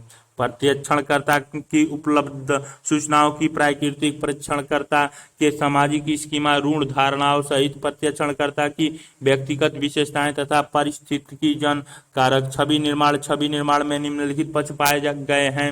छवि निर्माण की प्रक्रिया में निम्नलिखित 3 उप प्रक्रियाएं होती हैं। पहला चयन, हम लक्ष्य व्यक्ति के बारे में सूचनाओं की कुछ इकाइयों को ही ध्यान में रखते हैं। संगठन, चयनित सूचनाएं एक क्रमबद्ध या व्यवस्थित तरीके से जोड़ी जाती हैं एवं अनुमान, हम इस बारे में निष्कर्ष निकालते हैं कि लक्ष्य किस प्रकार का व्यक्ति है। छवि निर्माण को कुछ विशिष्ट गुण अन्य शील गुणों की अपेक्षा अधिक प्रभावी होते हैं। जिस क्रम या अनुक्रम में सूचना प्रस्तुत की जाती है वह छवि निर्माण को प्रभावित करता है। बहुधा पहले प्रस्तुत क्रियाकलाप 6.2 यह अभ्यास आपको छवि निर्माण के कारकों को समझने में सहायक होगा। आपको 2 प्रतिभागियों की आवश्यकता होगी जो आपके कक्षा के विद्यार्थी न हो और इस विषय के बारे में जिन्होंने पढ़ा न हो। एक लड़की एवं एक लड़का। प्रतिभागियों को निम्नलिखित निर्देश दीजिए। महिला प्रतिभागी के लिए कृपया खाली स्थान में पुरुष नाम को लिखें। पुरुष प्रतिभागियों के लिए कृपया खाली स्थान में महिला का नाम को लिखें। एक परिश्रमी विद्यार्थी है। आपकी राय में इस विद्यार्थी में निम्न में से कौन से और गुण भी पाए जाएंगे? कृपया उन सभी गुणों को रेखांकित करें। बुद्धिमान, सहायक, स्वार्थी, मित्रवत, समयनिष्ठ, बेईमान, अधीर, उग्र मिजाज। देखिए और कौन से गुण चुने गए हैं और क्या महिला एवं पुरुष प्रतिभागियों में अंतर है की जाने वाली सूचना का प्रभाव अंत में प्रस्तुत की जाने वाली सूचना से अधिक प्रबल होता है। इस प्रथम प्रभाव प्राइमरी इफेक्ट कहते हैं। प्रथम छवि टिकाऊ छवि होती है। यदि परीक्षणकर्ता को केवल प्रथम सूचना पर नहीं बल्कि सभी सूचनाओं पर ध्यान देने के लिए कहा जाए तब भी जो सूचनाएं अंत में आती हैं उनका अधिक प्रबल प्रभाव होता है। यह असान्यता प्रभाव रीसेंसी इफेक्ट के नाम से जाना जाता है। हम लोगों में यह सोचने की एक प्रवृत्ति होती है कि एक लक्ष्य व्यक्ति जिसमें सकारात्मक गुणों का एक समुच्चय है उसमें इस प्रथम समुच्चय से जुड़े दूसरे विशिष्ट सकारात्मक गुण भी होने चाहिए। यह परिवेश प्रभाव होलो इफेक्ट के रूप में जाना जाता है। उदाहरण के लिए यदि हमें यह बताया जाता है कि एक व्यक्ति सुव्यवस्थित एवं समयनिष्ठ है तो हम लोगों में यह सोचने की संभावना है कि उस व्यक्ति को परिश्रमी भी होना चाहिए। कारणों का गुणारोपण। एक छवि बनाने के बाद हम प्रायः व्यक्ति के व्यवहार के कारणों को बताने की प्रक्रिया से गुजरते हैं जैसा कि गुणारोपण पर किए गए शोध बताते हैं। यह भी एक व्यवस्थित या क्रमबद्ध प्रक्रिया है। गुणारोपण के निम्नलिखित पक्ष पाए गए हैं। जब हम व्यक्ति के व्यवहार के लिए कारण देते हैं तो हम कारणों को मुख्य रूप से आंतरिक इंटरनल वह व्यक्ति जो अंदर है या बाह्य एक्सटर्नल वह व्यक्ति जो बाहर है के रूप में वर्गीकृत कर सकते हैं। उदाहरणतः यदि हम व्यक्ति अ को दूसरे व्यक्ति ब को धक्का मारते हुए देखते हैं तो प्रेक्षक के रूप में हम धक्का मारने वाले के व्यवहार की व्याख्या कर दे सकते हैं कि अ ब को धक्का मारता है क्योंकि अ एक उग्र मिजाज व्यक्ति है जो एक आंतरिक व्यक्तित्व संबंधित कारण है, या अ ब को धक्का मारता है क्योंकि ब ने गंदे या अप्रिय तरीके से व्यवहार किया जो एक बाह्य परिस्थिति जन कारण है। जब व्यक्ति सफलता या असफलता के लिए गुण रोपण करते हैं तो उनके द्वारा किए गए कारणों को आंतरिक एवं बाह्य कारकों में विभक्त किया जा सकता है तथा अस्थायी एवं अस्थायी कारकों के रूप में भी। बर्नार्ड वाइनर ने एक वर्गीकरण का सुझाव दिया जिसे चित्र 6.4 में प्रदर्शित किया गया है। अस्थायी कारक उन कारणों को इंगित करते हैं जो समय के साथ बदलते नहीं हैं, जबकि अस्थायी कारक वे हैं जो परिवर्तित होते हैं। गुणारोपण करने में लोगों में आंतरिक या प्रवृत्तिपरक कारणों को बाह्य या परिस्थितिजन्य कारकों की अपेक्षा अधिक महत्व देने की एक समग्र प्रवृत्ति पाई जाती है। इस मूल गुणारोपण त्रुटि फंडामेंटल एट्रीब्यूशन एरर कहा जाता है। यह प्रवृत्ति कुछ संस्कृतियों में अन्य की तुलना में अधिक प्रबल है। उदाहरणतः शोध यह प्रदर्शित करते हैं कि भारतीय लोग अमेरिकी लोगों की तुलना में बाह्य परिस्थितिजन्य गुणारोपण करने की ओर अधिक प्रवृत्त होते हैं। सफलता के लिए किए गए गुणारोपण एवं असफलता के लिए किए गए गुणारोपण में अंतर होता है। आमतौर पर लोग सफलता के लिए गुणारोपण आंतरिक कारक और बाह्य कारक, अस्थायी कारक, योग्यता, भाग्य, अस्थायी कारक, प्रयास, कठोर परिश्रम, कार्य की विशेषताएं। चित्र 6.4 में कारणात्मक कारकों का वाइनर का वर्गीकरण प्रदर्शित किया गया है, जो आंतरिक और बाह्य कारकों में दिखाई गई हैं पर करते हैं, जैसे उनकी योग्यता या कठोर परिश्रम हुए। असफलता या गुणारोपण बाह्य कारकों जैसे बुरे भाग्य, कार्य की कठिनता आदि पर करते हैं। किसी व्यक्ति द्वारा स्वयं के सकारात्मक एवं नकारात्मक अनुभव के लिए किए जाने वाले गुणारोपण कर्ता भूमिका तथा दूसरे व्यक्ति के सकारात्मक एवं नकारात्मक अनुभव के लिए किए जाने वाले गुणारोपण प्रेक्षक भूमिका के मध्य भी अंतर पाया जाता है। इसे कर्ता प्रेक्षक प्रभाव, एक्टर ऑब्जर्वर इफेक्ट कहा जाता है। उदाहरणतः यदि आप स्वयं एक परीक्षा में अच्छे अंक अर्जित करते हैं तो आप इसका गुणारोपण स्वयं की योग्यता या कठोर परिश्रम करेंगे। कर्ता भूमि का एक सकारात्मक अनुभव के लिए आंतरिक गुणारोपण, यदि आप खराब अंक पाते हैं तो आप कहेंगे कि यह इसलिए हुआ क्योंकि आप दुर्भाग्यशाली थे या परीक्षा बहुत कठिन थी। कर्ता भूमिका एक नकारात्मक अनुभव के लिए बाह्य गुणारोपण। दूसरी ओर यदि आपका एक सहपाठी इस परीक्षा में अच्छे अंक पाता है तो आप उसकी सफलता को उसके अच्छे भाग्य या सरल परीक्षा पर आरोपित करेंगे। प्रेक्षक भूमिका एक सकारात्मक अनुभव के लिए बाह्य गुणारोपण, यदि वही सहपाठी खराब अंक पाता है तो आपके यह कहने की संभावना है कि वह अपनी कम योग्यता या प्रयास की कमी के कारण असफल रहा। प्रेक्षक भूमि का एक नकारात्मक अनुभव के लिए आंतरिक गुणारोपण कर्ता एवं प्रेक्षक भूमिकाओं में अंतर का मूल कारण यह है कि लोग दूसरों की तुलना में अपनी एक अच्छी छवि चाहते हैं। अभी तक इस अध्याय में हम लोगों ने सामाजिक व्यवहारों के संज्ञानात्मक या चिंतन संबंध पहलुओं को रेखांकित किया है। आइए अब वास्तविक व्यवहार जिनका बाहर से परीक्षण किया जा सकता है के कुछ पक्षों को देखें। दूसरों की उपस्थिति में व्यवहार। सामाजिक व्यवहार के बारे में किया गया एक सबसे पहला परीक्षण यह था कि मात्र दूसरों की उपस्थिति से किसी विशिष्ट कार्य का निष्पादन प्रभावित होता है। इसे सामाजिक सुकिरीकरण, सोशल फैसिलिटेशंस कहा जाता है। उदाहरणतः रीना एक संगीत प्रतियोगिता में भाग लेने वाली है। वह बहुत प्रभावशाली है, फिर भी वह इस आयोजन को लेकर बहुत घबराहट का अनुभव कर रही है। यदि आप रीना के स्थान पर होते तो क्या आप दर्शकों के समक्ष बेहतर निष्पादन करते, या जब आप अकेले होते तब? नॉर्मन ट्रिपलेट ने 1897 में देखा कि लोग दूसरों की उपस्थिति में बेहतर निष्पादन करते हैं तुलना में जब वे उसी कार्य को अकेले में निष्पादित कर रहे होते हैं। उदाहरण के लिए साइकिल चालक जब अकेले साइकिल चला रहे होते तब वे एक दूसरे के साथ साइकिल दौड़ की तुलना में बेहतर निष्पादन नहीं करते। समय के साथ इस गोचर के संबंध में और अधिक जानकारी प्राप्त हुई। दूसरों की उपस्थिति में बेहतर निष्पादन इसलिए होता है क्योंकि व्यक्ति भाव प्रबोधन, एरोसोल का अनुभव कर रहा होता है, जो उस व्यक्ति को अधिक तीव्र या गहन प्रतिक्रिया करने की योग्य बनाती है। यह व्याख्या जाइंस के द्वारा दी गई है। इस नाम का उच्चारण साइंस की तरह करते हैं। यह भाव प्रबोधन इसलिए होता है क्योंकि व्यक्ति यह अनुभव करता है कि उसका मूल्यांकन किया जा रहा है। कटरेल ने इस विचार को मूल्यांकन बोध, एलुएशंस एप्रोचेंसिशन कहा है।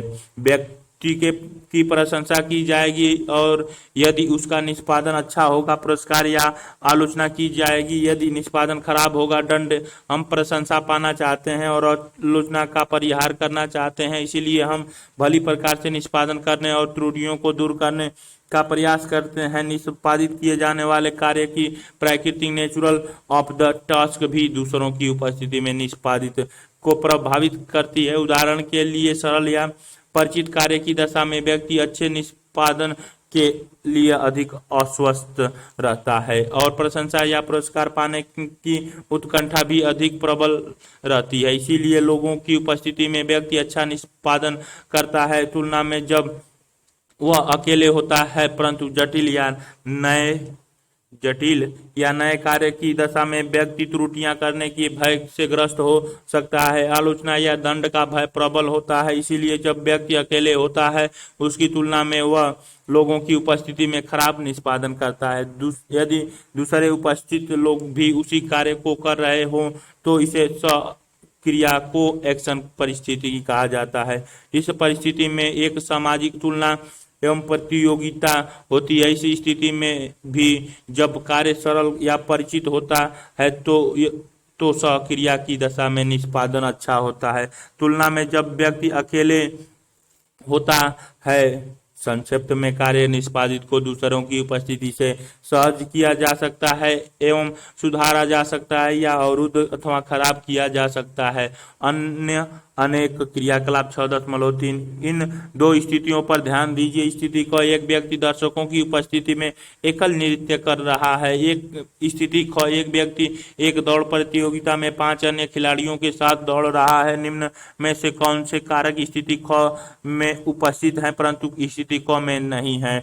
भाव प्रबोधन, मूल्यांकन, बोध, प्रतियोगिता, कठिन कार्य, सही विकल्प का चयन कीजिए। दर्शकों की उपस्थिति में मूल्यांकन भय या आशंका उत्पन्न करती है। परिचित एवं नए दोनों ही कार्यों के निष्पादन में सुधार, हाँ या नहीं? परिचित एवं नए दोनों ही कार्यों में निष्पादन में गिरावट, हाँ या नहीं? में परिचय कार्य के निष्पादन में सुधार एवं नए कार्यों के निष्पादन में गिरावट, हाँ या नहीं? भाव प्रबोधन जो स्व को उत्पन्न करता है, हाँ या नहीं में उत्तर देनी है।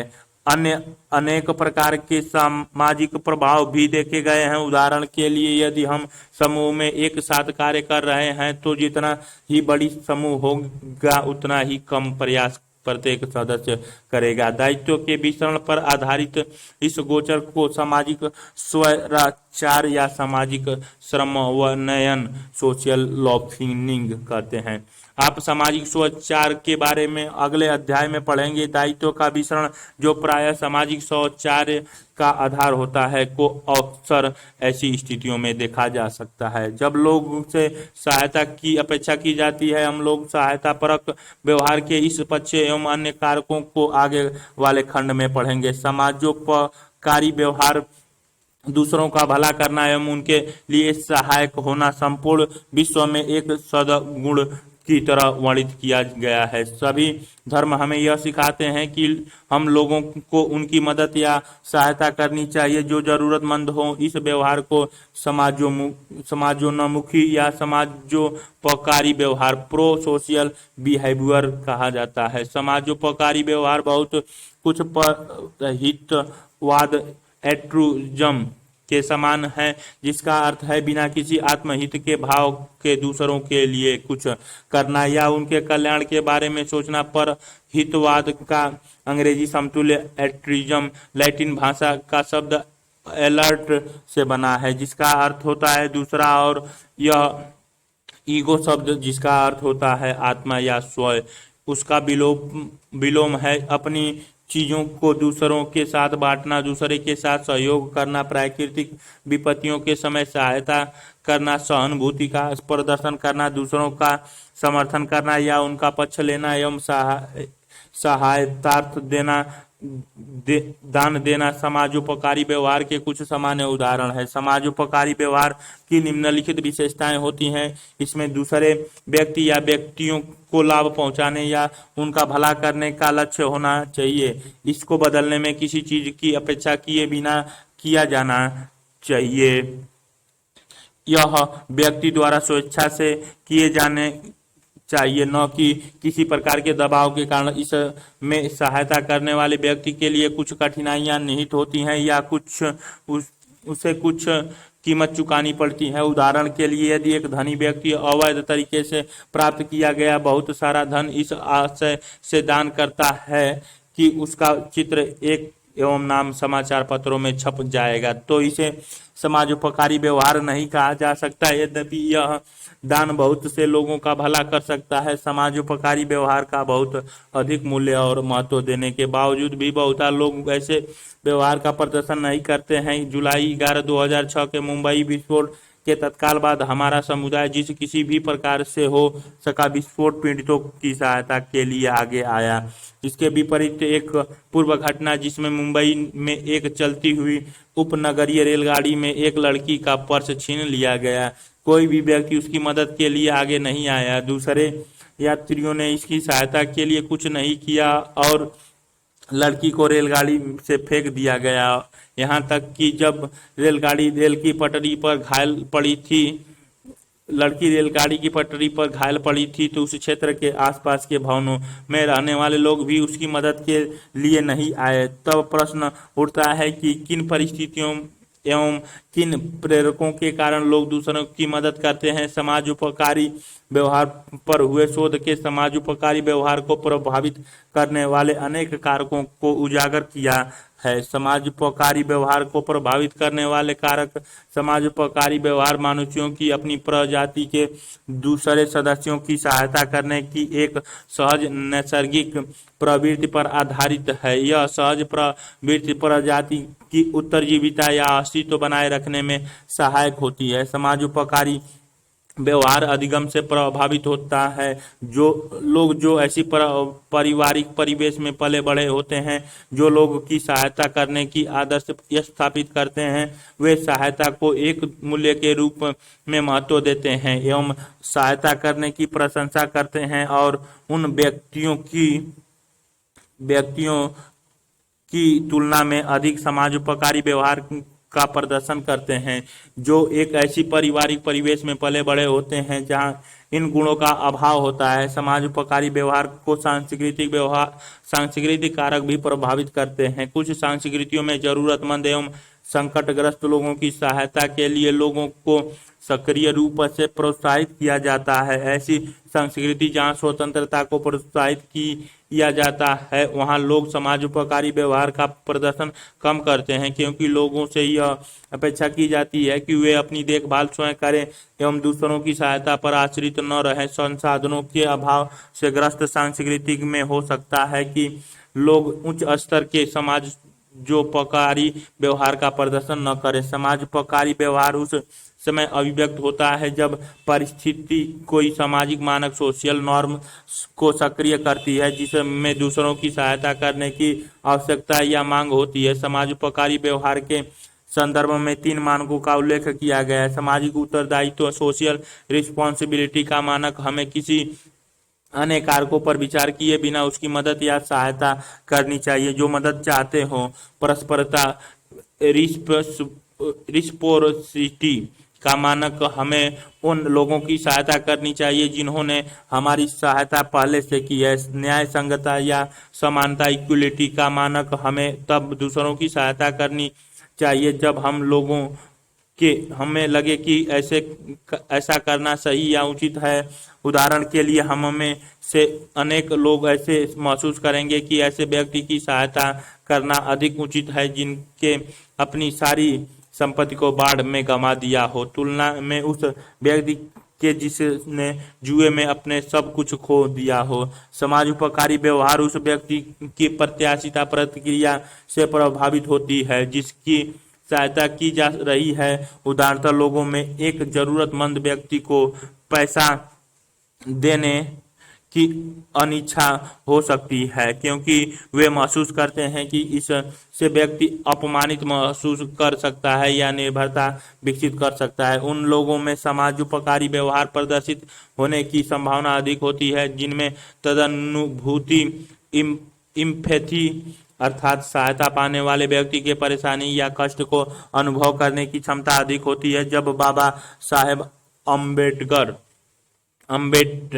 और मदर टेरेसा समाजोपकारी व्यवहार की संभावना उन परिस्थितियों में भी आर्थिक अधिक होती है, जो तदनुभूति को उत्पन्न या उद्दीपित करते हैं, जैसे अकाल में भूख से पीड़ित बच्चों का चित्र। समाजोपकारी व्यवहार ऐसे कारकों से कम हो सकता है, जैसे खराब मन स्थिति, अपनी ही समस्याओं में व्यक्त रहना, या यह भावना की सहायता दिए जाने वाली व्यक्ति अपनी स्थिति के लिए स्वयं जिम्मेदार है, अर्थात जब दूसरे व्यक्ति की जरूरत की अवस्था के लिए आंतरिक गुणारोपण किया जाए। समाजोपकारी व्यवहार उस समय भी कम हो सकता है जब दर्शकों की संख्या एक से अधिक हो।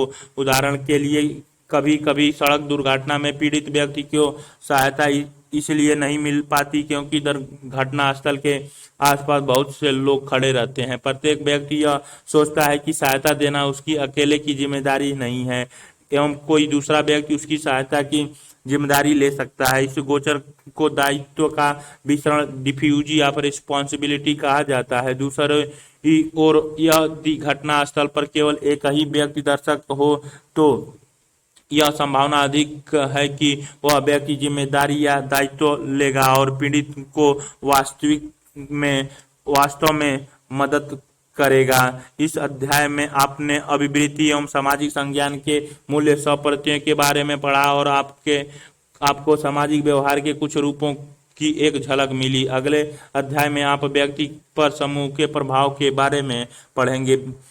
क्रियाकलाप 6.4 विद्यालय के पुस्तकालय में भारी भरकम पुस्तकों एवं अन्य लेखों के साथ जाइए। पुस्तकालय के बाहर एक सुविधाजनक स्थान पर जब आप यह देखते हैं कि केवल एक व्यक्ति दर्शक खड़ा है व एक से अधिक व्यक्ति दर्शक खड़े हैं, तब आप पुस्तकों एवं लेखों को ऐसे गिरा दीजिए कि जैसे वह आकस्मिक रूप से हुआ हो। निम्नलिखित का परीक्षण कीजिए। जब एक दर्शक था तो क्या वह व्यक्ति गिरे हुए लेखों को उठाने में आपकी सहायता करने के लिए आगे आया?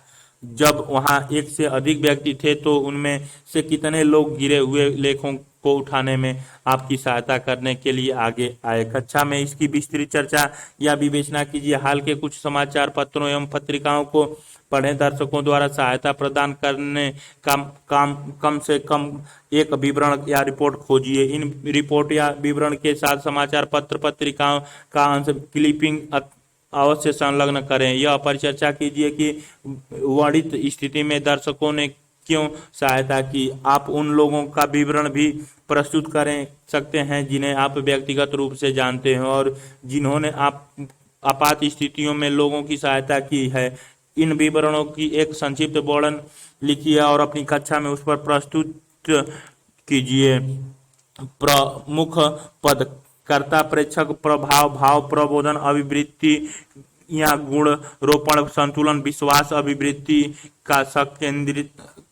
की केंद्रीयता, क्रिया, संज्ञानात्मक संगति, संज्ञानात्मक विसंगतियां, सर्वसम अभिवृत्ति, परिवर्तन, दायित्व का विसरण, भेदभाव, तदनुभूति, मूल्यांकन, बोध, अभिवृत्ति की चरम सीमा, मूल्य, गुणारोपण, त्रुटि, परिवेश, प्रभाव, तथ्यात्मक विसंगति, अभिवृत्ति, परिवर्तन, सत्य का आधार, तत्व, अनुन्नयता, पूर्वाग्रह, प्रभाव, प्रथम प्रभाव, समाजोपकारी व्यवहार, आग्ध रूप, असन्नता, प्रभाव, बलि का बकरा बनना, स्कीमा या अवनवती योजना, स्वतः साधक, भविष्योक्ति, अभिवृत्ति की सरलता या जटिलता, बहुविधता, सामाजिक सुकरीकरण, सामाजिक स्वेच्छार, ऋण धारणा, अभिवृत्ति की साकर्षण शक्ति, मूल्य।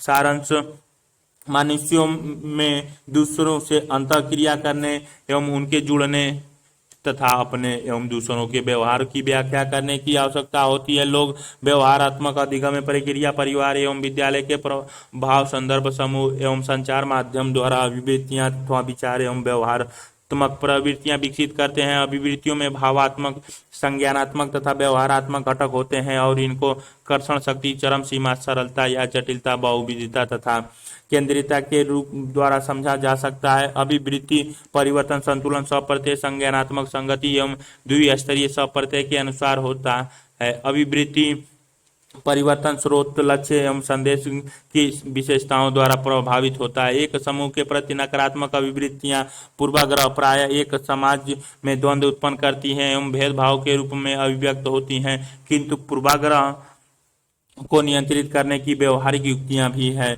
उन सभी प्रक्रियाओं का समुच्चय या पुंज जो हमारे आसपास के सामाजिक संसार को समझने में निहित है, उसे सामाजिक संज्ञान कहा जाता है, और वे मानसिक संरचनाओं, जिसे सामाजिक स्कीमा कहा जाता है, से निर्देशित होती हैं। ऋण धारणा, जो कि एक प्रकार की सामाजिक स्कीमा में एक विशिष्ट समूह के प्रति असामान्यकृत विश्वास होता है, जो प्रायः पूर्वाग्रह से उत्पन्न होता है एवं उन्हें दृढ़ता प्रदान करता है।